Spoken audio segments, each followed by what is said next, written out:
So let me ask you, Aaron, where did I first meet you? It was in WWE. We had never met prior to when you came to WWE that first time. Yeah, which is crazy because but I had heard about you, and you know who I heard about you from? An old friend of yours, Mr. Kenny Bolin. King B, I tell you what. How well do you know him? I know him about as good as I know anybody in the business. Any good stories about him? This is story time with Dutch, so we're heavy on stories.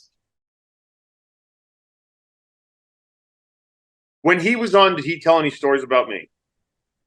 No, he likes you, though. I think the world of King B. But there was nothing about the autograph signing at a funeral service.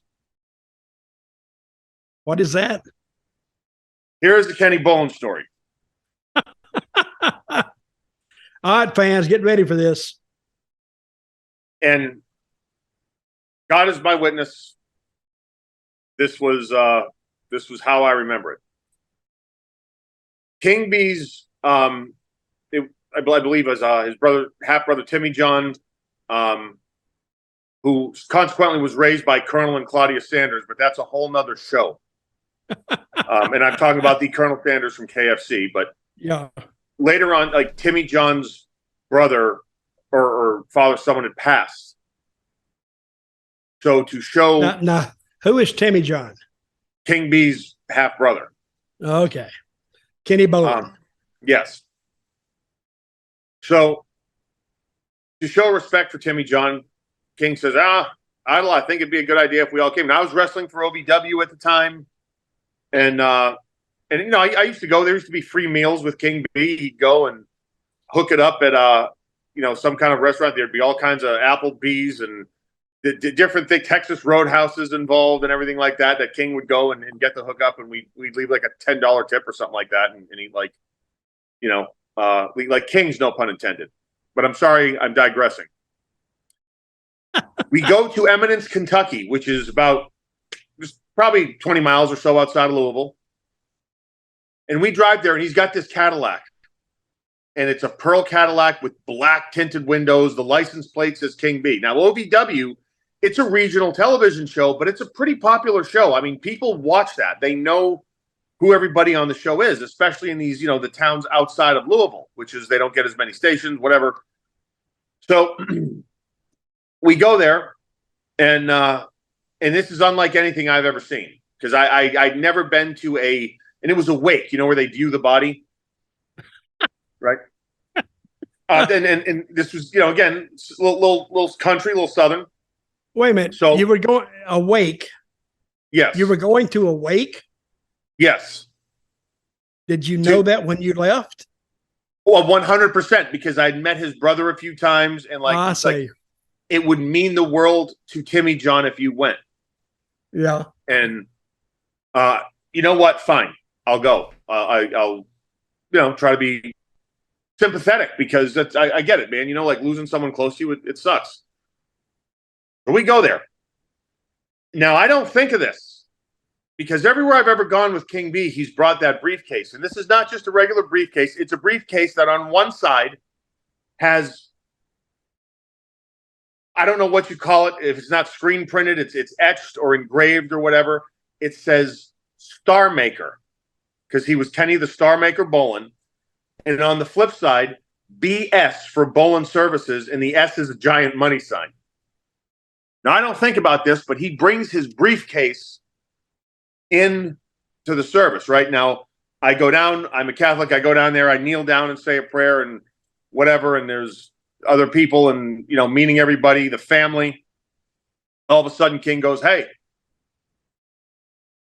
they got finger sandwiches and brownies back there. Let's go grab a seat." Now, everyone recognizes him. Okay, he is, because he grew up there, and he's like a celebrity because he's on television, and then they are treating him as such. So again, I'm like, wait a minute. And I've taken like maybe 2 pictures at this point with people. All right. It was awkward, but I do it. We're sitting down. The family now starts leaving, let's just call it the main room, where the, I don't want to call him a corpse, but where the main attraction is, where the reason for everyone gathering is. Dutch, and I feel terrible, but this is it is so Kenny Bolin, and it's like so. It's just. I'll continue. The only people left with the main corpse is the actual funeral director and like the owner of the funeral, whatever. Yeah. The family has now formed a line to where I just think we're sitting down and enjoying some refreshments, but we are behind a table, and I didn't know this. And we're talking, I'm taking pictures, I'm smiling, right? Hey, my condolences, I'm so sorry, right? Someone goes, well, Kenny, this is kind of his family, by the way. I tell you what, I watch you every, whatever, but I've been working and I just can't get you, and I'm trying to record you on VCR, or man, I got to keep up on your stuff. He goes, well, funny you should mention that. And I hear thud, click, click. And he gets the Best of Bolin Services volumes 1 through 3 and it sets them out. I normally sell these for $20 on internet and this and that, but I tell you what, family, I tell you what, hey, for $10 you can have it. And I'll even throw in a signed picture of Idol Stevens, because I was Idol Stevens at the time. Has a stack of my 8x10s, sits them in front of me, throws 2 Sharpies there, and I have to do an autograph signing. How many did you sign?